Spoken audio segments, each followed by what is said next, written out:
of Peter's new book that he's co-written with Lee's Public Success, Private Grief. Before we actually get started with the fireside chat, Peter has asked if we can invite Ged Flynn, who's chair of PAPYRUS, the charity that some of the funding from the book is being donated to, if he can come up and just say a few words. So Ged, please.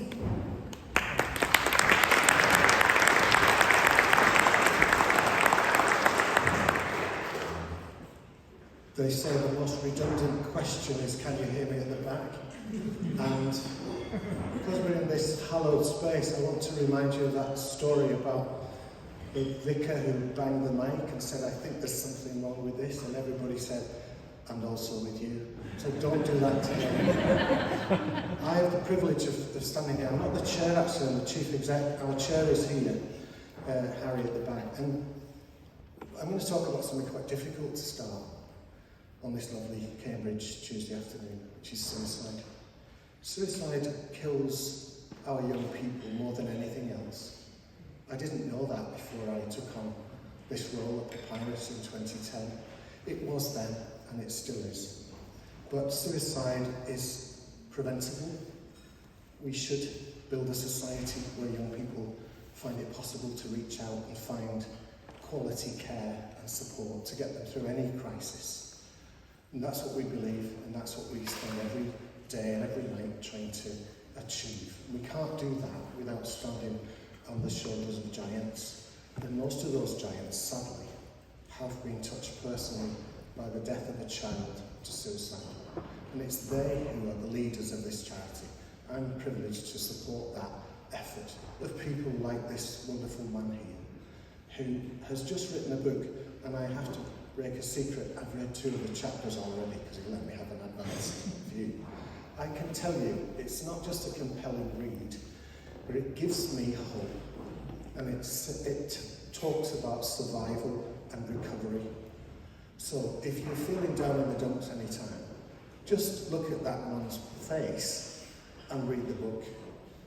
And together, through his support, you can help PAPYRUS to save young lives. And if there's anybody else in the audience who wants to work with us, just grab me or Harry at the end of this. We want to work together because suicide is wholly preventable. And one day it'll be great to say, we've cracked it. But we haven't yet, and there's still a long way to go. You'll see 3 dads walking. If you've not heard of PAPYRUS, you've probably heard of them. They set off this morning from Stirling.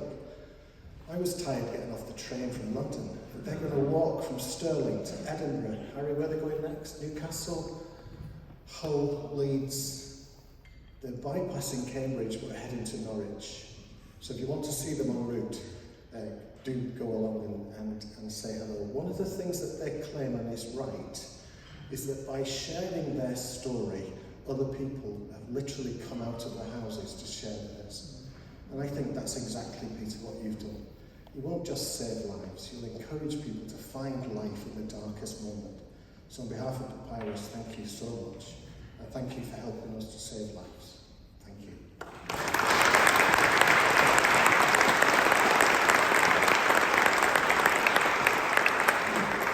Thank you, Ged, for those opening words. So now to the fireside chat. I'm absolutely delighted to introduce our host for today, who some of you may recognise. She's Louisa Preston, who you may have seen on the BBC, previously on ITV and Channel 5.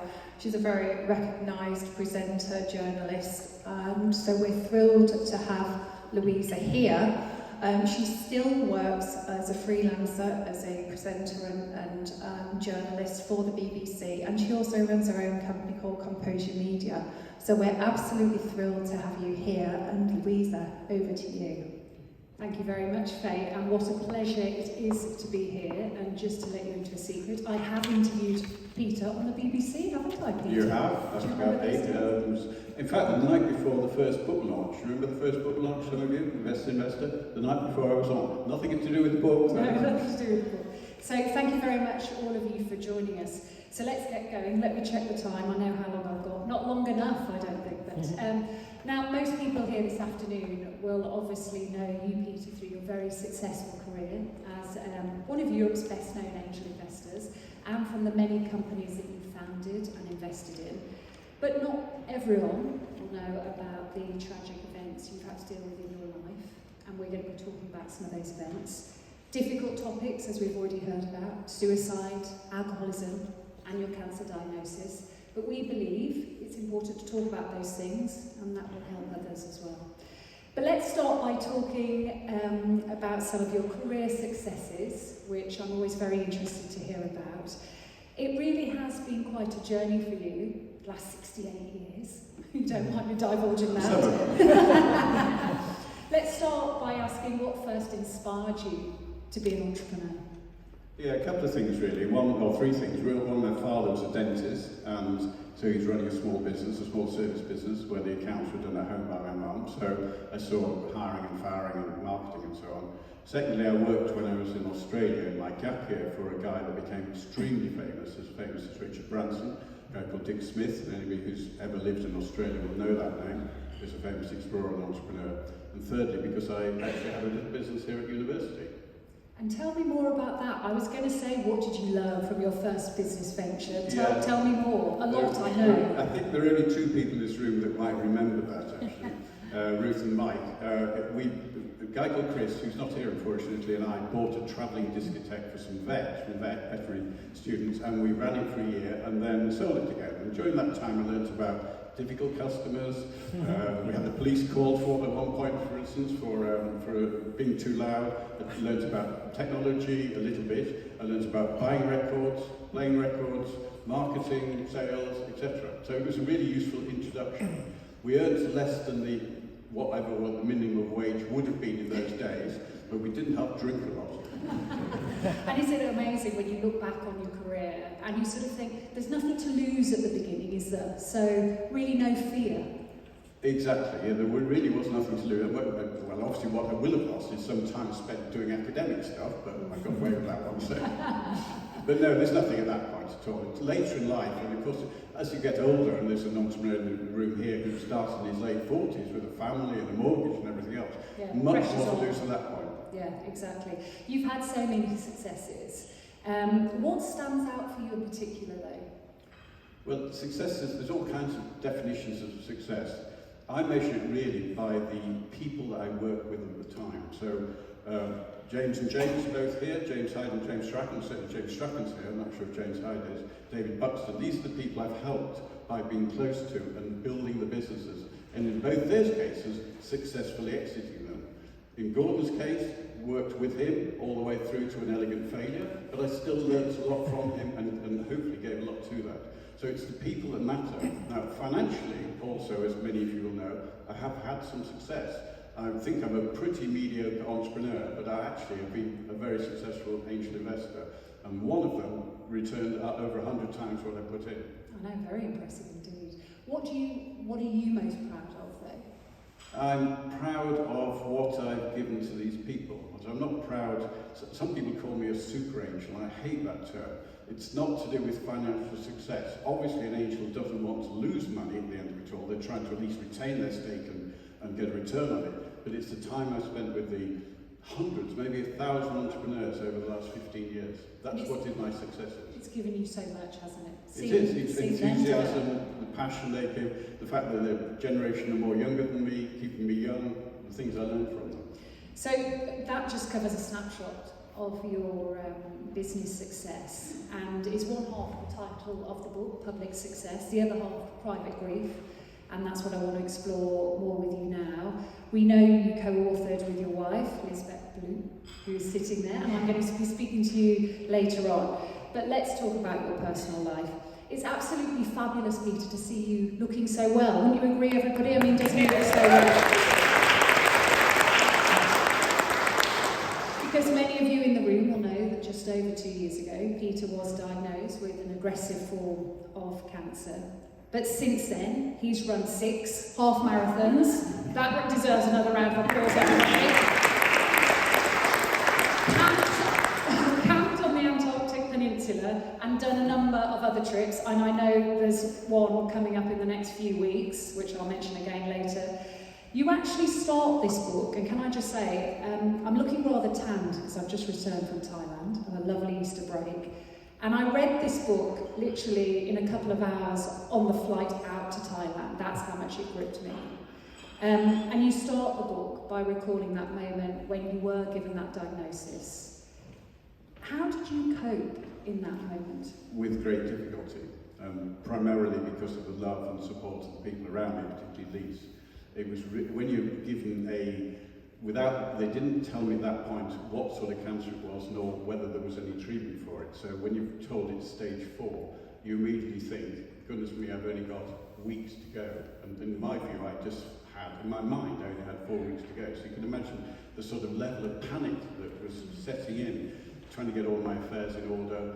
And on top of that, I was on a very strong dose of a steroid, which was causing all kinds of problems with my sleeping and my weight and my mood and everything else. So that first month was a very different Peter than you see now. And not that many people in this room will have seen that Peter. That was really, really tough. And that gradually ebbed down to something, to the Peter you see here, over a period of many months actually. Probably took 4 or 5 months before I got to the point where I realised that the drug I was on, which is a daily tablet, which in fact AstraZeneca and Sean Grady might even be in the room, who works there, the AstraZeneca designed it for people like me. So that was super tough. I mean, I don't know how Lise coped with we can ask her later, how she coped with it. Well done. Thank you. In the book you say you treat your cancer like a project. That doesn't actually really surprise me knowing you, but just tell everyone here in the audience how you're running this project. Yeah, so that didn't happen to start with, but when I got my head around it, at least things were looking better and I would be beginning to live on a 3-month by 3-month cycle. I, of course, researched into it, and as you'll see in the book, that Google can be your friend, but it can be a horrendous enemy as well. You start looking at prognosis of the cancer I had, you don't look into the drugs I was using, you're talking about not many weeks. So getting that right, and then working out how to communicate with people initially, and I went public with it only with my YouTube channel after about 7 or 8 months once I became comfortable with that, particularly as I thought my brand, which was quite important to me at that point as an angel investor, entrepreneur, author, speaker, might be reduced by being public about it. And then there's working with the NHS. Unfortunately, my oncologist can't make it because he's at a conference on lung cancer in Belfast actually today.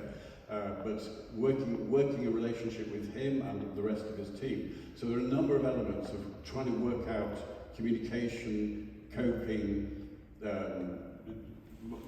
coping with the stresses, the scanxiety. I don't know if you've heard the term scanxiety, but this is the point where you get your scans and you've got to wait a couple of weeks later. I was on a podcast yesterday with somebody, a Welsh person who's actually raised 1.4 million for diagnosis in Wales. He's only 40 years old with the same cancer, 2 young kids. Scanxiety, he's already scanxiety and it's 6 weeks before he gets the results. Yeah, no, I can't even imagine. Everyone in the room will want to know how you're doing now. What's the latest on your treatment? The treatment is the same as it's been all the way through, so I'm still taking the daily pink tablet. I called it blue tablet yesterday, which was wrong.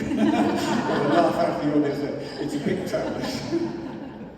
And it's, in my case, there's very few side effects.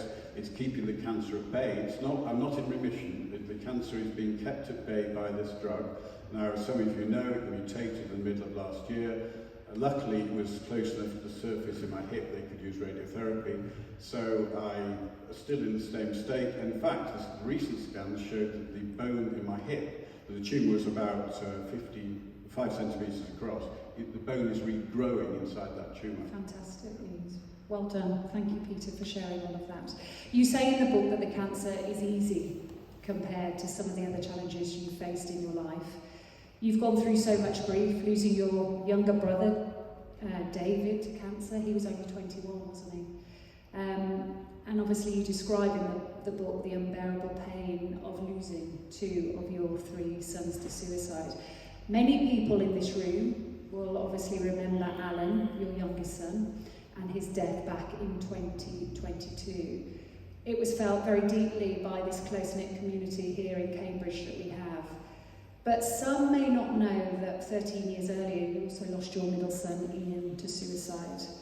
Now, as a parent myself, and as many of you here in this room, you can't even start to comprehend what that must be like to lose 1 child, 2 children. I mean, you just can't deal with it. And I want to ask you how you got through it.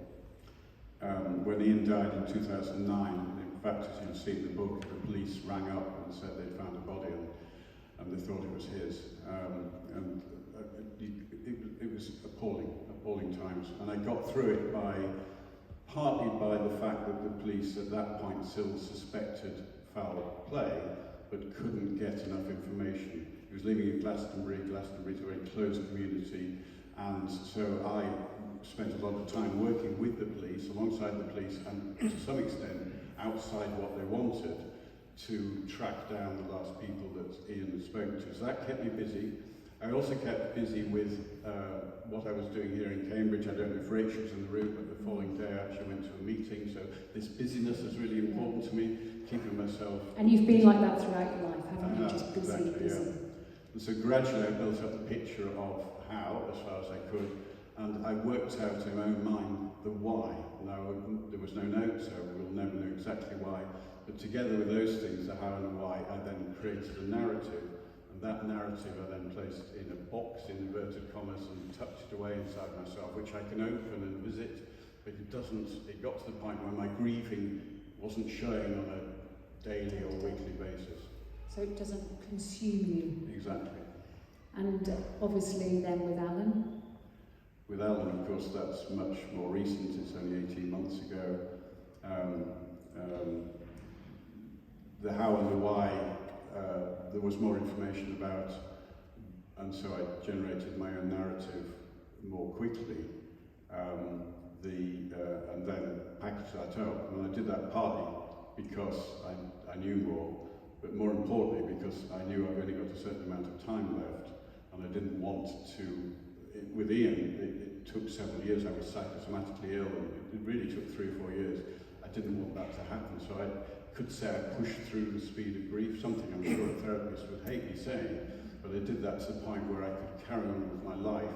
I mean, we were talking earlier and I was in tears, so it's very close to the surface, so that I can be the sort of person I am. I can be a loving husband to Lise and Matt, who don't think's in the room, and of course 2 stepdaughters, so that I can get on and have a life and really embrace life over the next months and hopefully years. And I want to talk about the difficult years in your mid-30s with the alcoholism. But the first question, when I read the book, I thought in those very dark times in your life, that would be the time where maybe you would turn to alcohol again, you know, to numb the pain. But you didn't. Tell me. No. So I got sober in 2000, in March 2000, and Ian died in August 2009, so it's 9 years later.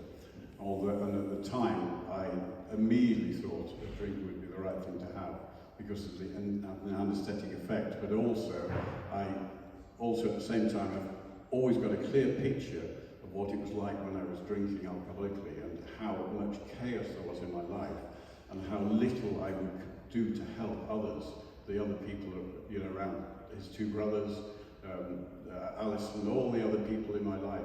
And so just by remembering the past, knowing that I would be so guilty if I picked up another drink, because I've wasted at that point 9 years, and at this point now 24 years, that I just couldn't do that. I could not, well, whatever, I managed not to, and I'm convinced that's because I was so worried about the fact if I start drinking I would ruin my life again, and death would probably ensue fairly quickly. Because it was a dark time, wasn't it, when you were drinking? I mean, I found that difficult to read in the book, along with obviously the other things. There are some examples in there which sound amusing with hindsight, but certainly weren't at the time. There's one example, for instance, that hopefully nobody in this room has ever had the DTs, but when you get the DTs, you're shaking. This is because you haven't drunk for some hours, probably, because when you're drinking, the DTs disappear. And I actually had an alcoholic fit where the DTs took over at one point. But I remember in the mornings, I really didn't want to drink in the mornings, or the afternoons or the evenings, but if you don't drink in the mornings, at least you've only got the afternoons and evenings to be drunk. But if the DTs are happening, then it's so tempting to pick up a drink. But in that, you know, when you put alcohol into a body that really doesn't want any alcohol, it's going to come straight up again. So putting a tea towel over my mouth was the way to stop it. Now I learned how to do that at an AA meeting, in fact. So, you know, AA meetings are full of recovering alcoholics, or AA meetings recovering drug addicts. It just, yeah, and that carried on for probably many months and probably several years. What is important, isn't it, to learn or to discuss as well the strengths? You know, everyone sits here, we hear these stories that are so moving, and Peter, you've been through so much. But you learn also so much from those situations. Tell me more a little bit about what you learned from those years as an alcoholic. Well, the big one that I learned was, and there's a whole chapter on what I learned from AA. AA worked really well for me. It might have worked for other people in this room, but it doesn't work for everybody. And there are a whole set of rules and mantras and things that one can adhere to if one wants to. And one of the big ones was not to regret, because if you start regretting, you end up in a cycle of negativeness, which can so easily, in my case, lead to another drink. So regret, you should learn from your mistakes, but you shouldn't regret them, because regret is too strong a negative emotion. So that was one of the many things I learned during that time. But there's the chapter full of sort of takeaways, really, about how I coped with alcoholism. And just from the other aspects of your life, for the people in the room that haven't read the book yet, those lessons learned during your 68 years, the journey. There's so many of them. I mean, clearly, understanding your own risk appetite, that sounds like a financial business sense, but it also means to other parts of life as well. Grasping opportunities, as you can see at the moment, I'm really taking every opportunity to live life to the full. And if you look back over since I became sober, I've done that many times. I've travelled to nearly 90 countries.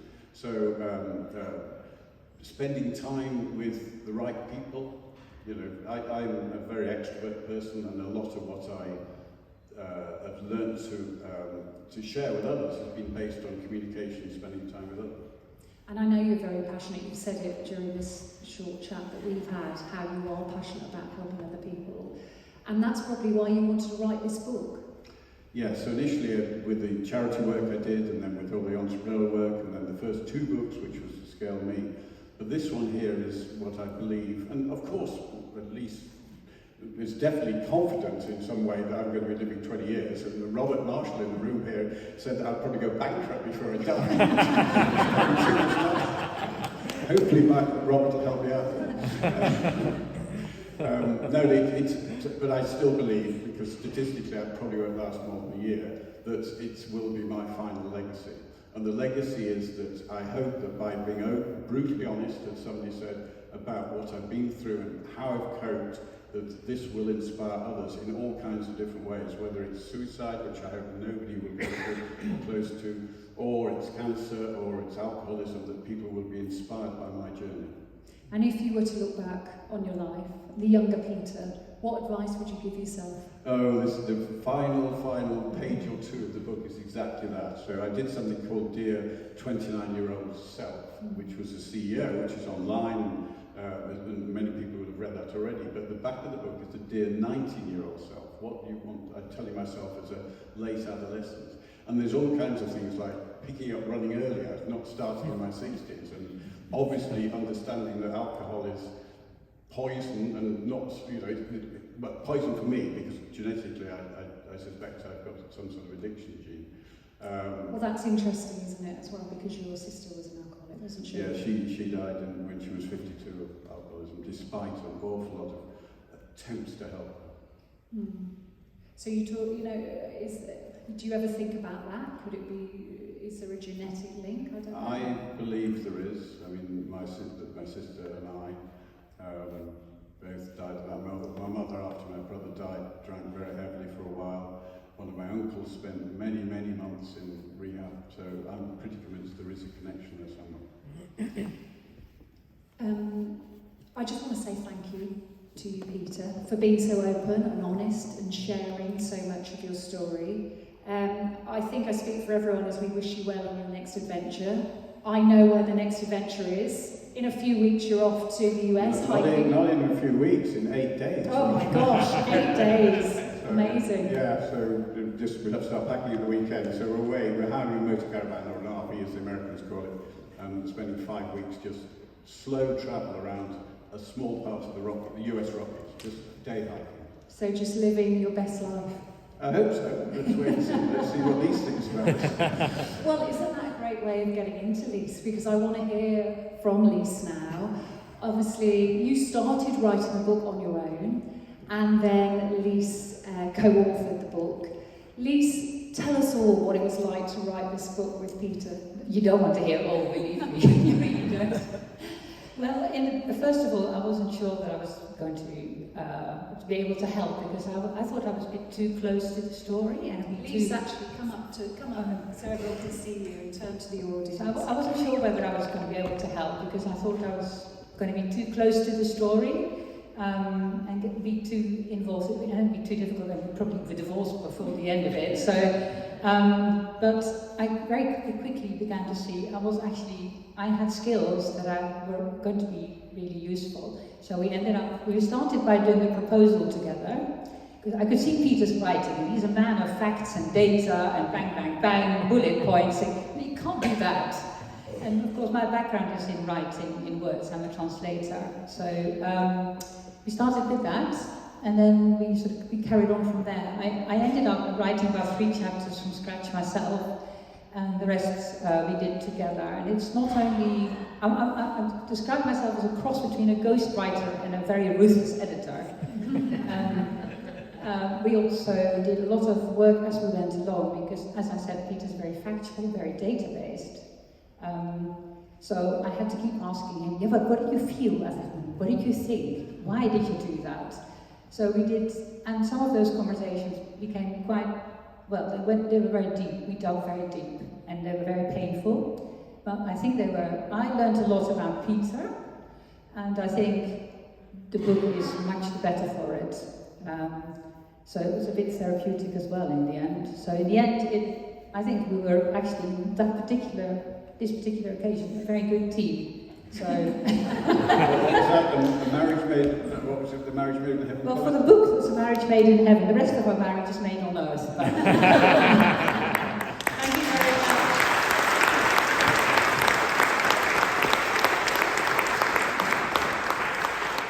Lovely to hear from you, Lise. Thank you very much.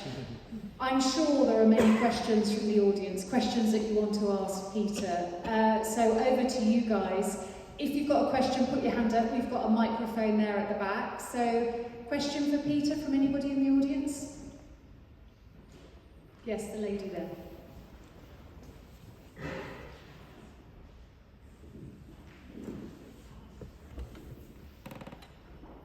Thank you, Peter. That was marvellous.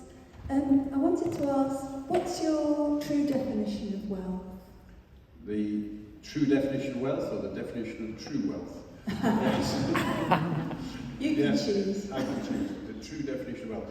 Well, wealth to me, obviously there's a monetary aspect of that, and the having enough money, which I'm lucky enough to do, to have financial freedom and independence makes a huge difference. And I wouldn't have done that as an entrepreneur, there's no doubt. I've done that as an angel investor. I didn't, like many of the people even in this room who've had big exits as entrepreneurs. I've never had that, I just had small exits. So I've got to the point where money is in, I'm comfortable with that. But I think the concept of wealth is wider than that. Clearly there's a spiritual aspect to that. More importantly to me though is a personal relationship aspect.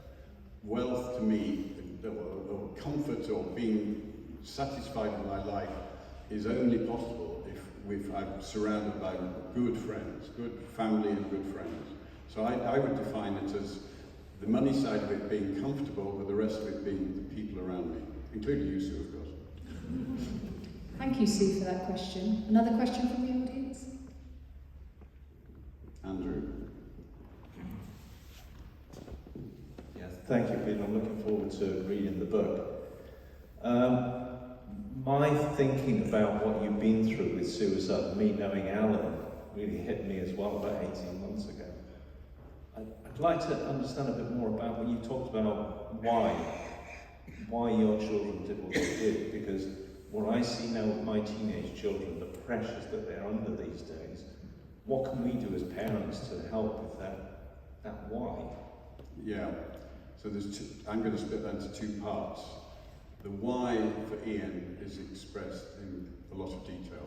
I think he died because he was extremely spiritual and he felt that his physical body was no longer needed. Now that seems a strange thing to do, and you may think that he was mentally ill because of that, but that's my conclusion, that actually he wanted to join the spiritual world. This is described in detail in the book.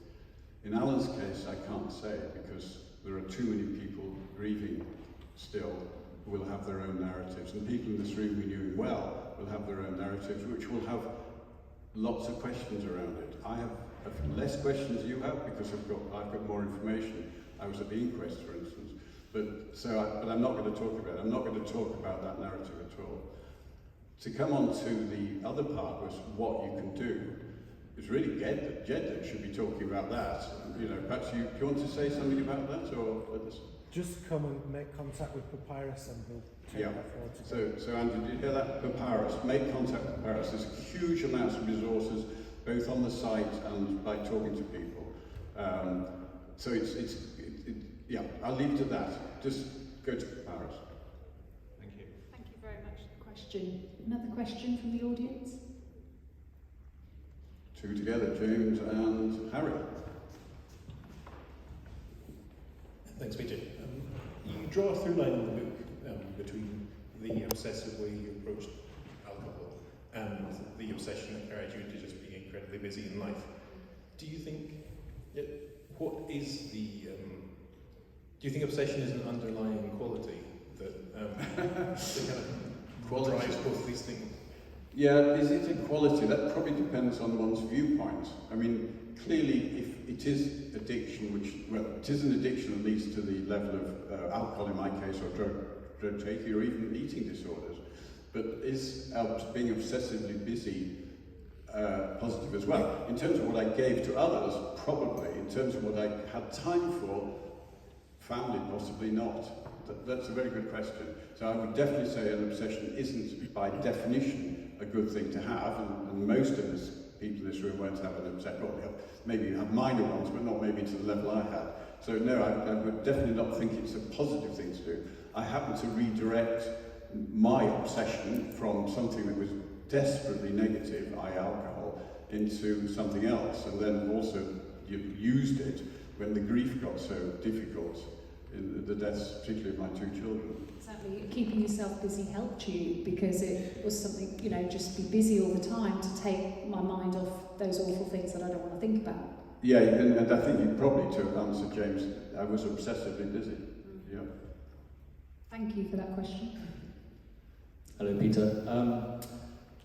This is more of an observation than a question, but as a fellow parent who lost a son to suicide, I am totally in awe of the fact that you have lost not one but two children to suicide and have carried on in this extraordinary fashion. But I do have a question, and that is, as somebody whose career was in education, I have not read the book yet, so you may have answered in the book, but how far was your own education a hindrance or help to your career as an entrepreneur and financier? Very interesting question, Harry. So just before I answer that, Harry and I, when we met on Zoom less than a year ago, worked out we were on the same fresher photograph at the same college in the same year in Cambridge. What's the coincidence? So he did history, so I didn't know him. I think it was history, wasn't it, Harry? And I did engineering. So we very, but obviously Harry then became a headmaster in London.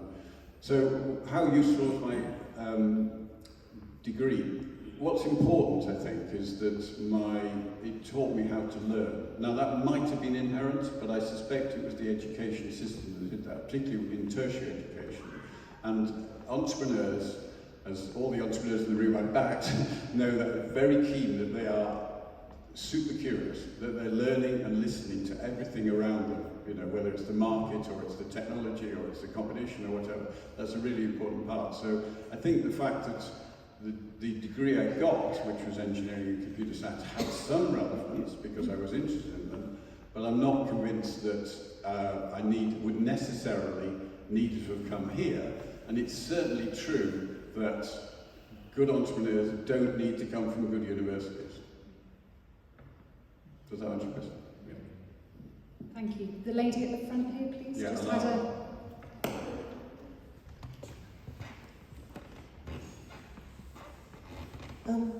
So I'm a great believer that we're shaped by our environment very heavily. So I'm really interested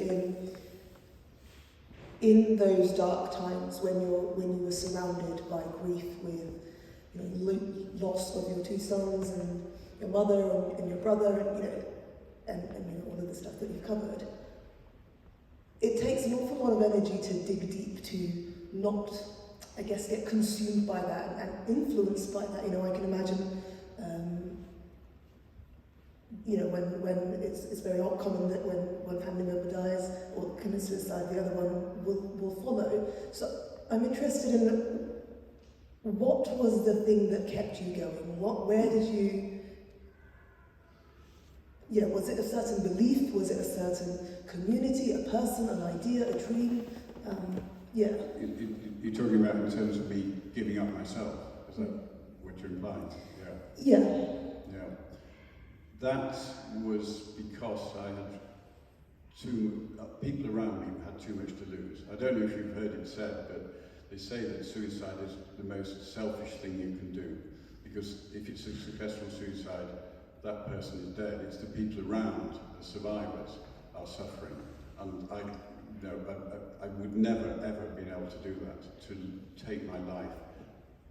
Because my kids, you know, when Ian died, Matt and Alan needed huge amounts of support. Although you read in the book, their mother had died 3 years beforehand, suddenly, landing at Johannesburg Airport of a pulmonary embolism.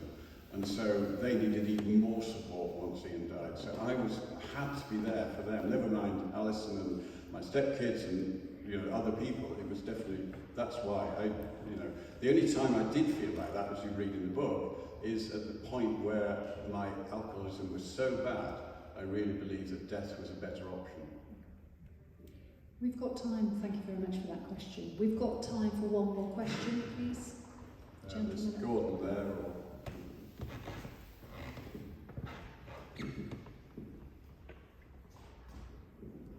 Peter, thank you very much. However unjustified, I understand that it's not unusual for parents of suicides to feel irrationally guilty. Did you, and how did you deal with it? Very good question, John. I should point out to people, this is the first time I've met John, even though we played bridge online for 4 years. He lives up in Yorkshire. So, exactly, yeah, the guilt. And of course I felt guilty. You know, as you read in the book, the upbringing of the kids with 2 super hardworking, obsessively hardworking addicts. Christine also drank heavily. You read in the book how tough that was. Emma's in the room. Her story is a separate chapter. That's the only bit of the book that Lisa and I haven't written ourselves. Yeah, there's guilty about the past. You'll also, I hope, read in there, or interpret in there, the fact that once I got sober, I spent a huge amount of time with my children, helping them, supporting them, trying to pay for, to some extent, any damage, not pay for the damage, but to repair any damage that we might have done as children. But you can't change what they grew up with. So there's no doubt that there is still the fact that however they grew up, will have had an effect, and one's own narrative, if you read the book about the children's death, might include their upbringing. So yes, if I was to be consumed by guilt, I couldn't have achieved all the various things I do. And I don't think I'm doing this because I'm hiding it. I think because I've embraced it, I've addressed it and embraced the guilt, and parked it away in my narrative. It's a very good question. In the box that sits inside me, which I haven't burst into tears. Yeah, I haven't cried, but I have cried in front of many of you over the last few years. Thank you very much for that question. Unfortunately, we don't have time for any more because we've got to move it on. But I know, Peter, you want to say a few words. Yes, okay. So first of all, I want Matthew to come up. So Matthew Thompson, I will stand up actually because I'll probably shake your hand. I'm not attached to anything. I suddenly thought. So Matthew, I went to I did a podcast actually with a guy in Belfast, and I went over to the event there in Belfast, and I met 2 or 3 people, one person who couldn't be here, and indirectly I met Matthew. Now Matthew then said he thought it would be a good idea if I could be a subject of something, into the box in a minute. It's not This Is Your Life, don't worry. Although, actually, Matthew, having said it probably is, actually. Sorry. And I'll let Matthew explain why he's standing here. Thanks, Peter. So, I mean, very simply, I'm here because, for the same reason everyone else is in this room, is because we're deeply interested in Peter's story. I work in storytelling. My job is podcasting and interviewing people. When I first heard Peter's story, I said, very selfishly, man, I gotta get a piece of that. And the reason is because, I am a suicide survivor myself. I had a suicide attempt whenever I was 11, and have walked a long journey since then. I've lost friends to suicide, and I've been deeply dedicated to that cause for obvious reasons. And so the chance to spend time with you, Peter, and learn more about that issue from angles that I've never heard from before was deeply interesting. Your entrepreneurial insight as well. Time with Peter was just a joy. And we were also looking for someone who was adventurous enough to try something new. And so usually our podcasts are 1 hour long, and we kind of had an idea, what if we made them 6 hours long? What if we told an entire life story and turned it into something longer? And so, yeah, inside this box here, it is the 5 hour long video. Peter and I spent 2 days together. He flew over to Northern Ireland, and we had an amazing time in an old schoolhouse, just sitting together and going through in detail the highs and the lows, the lessons and the insights. And so it's my just absolute delight to pass this on to you, and thank you for giving us the opportunity to do that as well. Really appreciate it.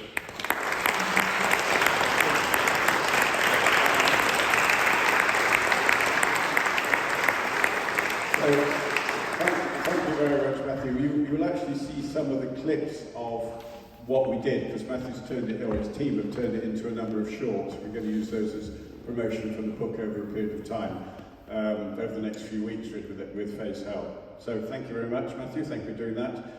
You're going to produce a commercial version of this, aren't you? Yeah. Soon. So I'll try and work out some way of spreading the word about that. So, second point, thanks for all the helpers, contributors, particularly Faye and her team, who've done an absolutely stellar job over time.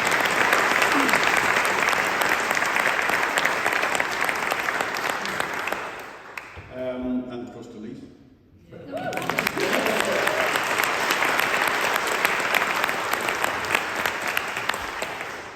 And then thanks to everybody here. So in the terms of the Crossing the Chasm, which some people will know that book, but not everybody, certainly, by Geoffrey Moore, you're early adopters. You're the people who are trusting to read the book, because the book will take a few hours, despite the 2 hours. You must have read it very quickly.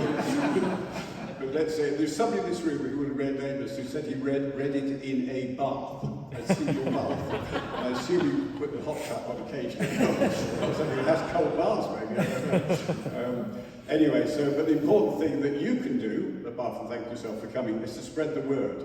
There's a guy at the back there, Tim Mills, who asked me months and months ago to work out if somebody read the book, because they know me, and obviously most of you know me, how they would recommend that book to somebody over the garden fence or in the park or something like that. So that's what I want you to think about. If you do think the book's good and worth somebody else committing the time and reading and might be inspired by, do spread the word.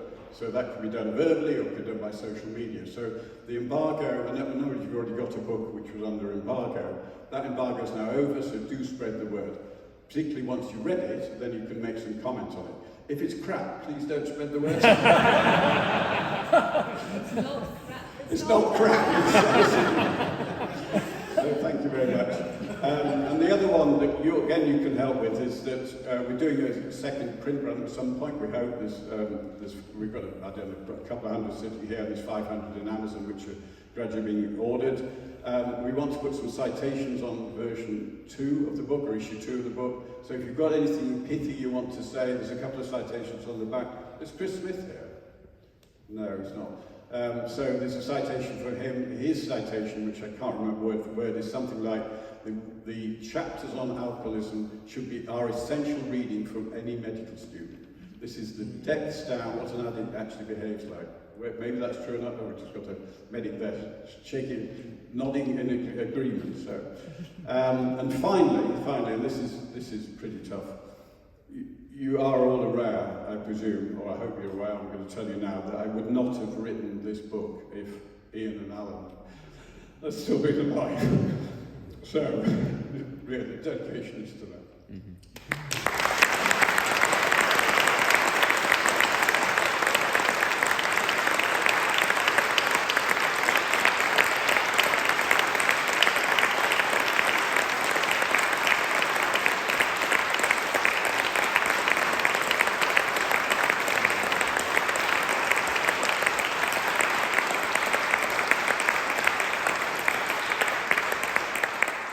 Thank you everyone for coming, and it's been a pleasure. Peter Cowan. Thank you.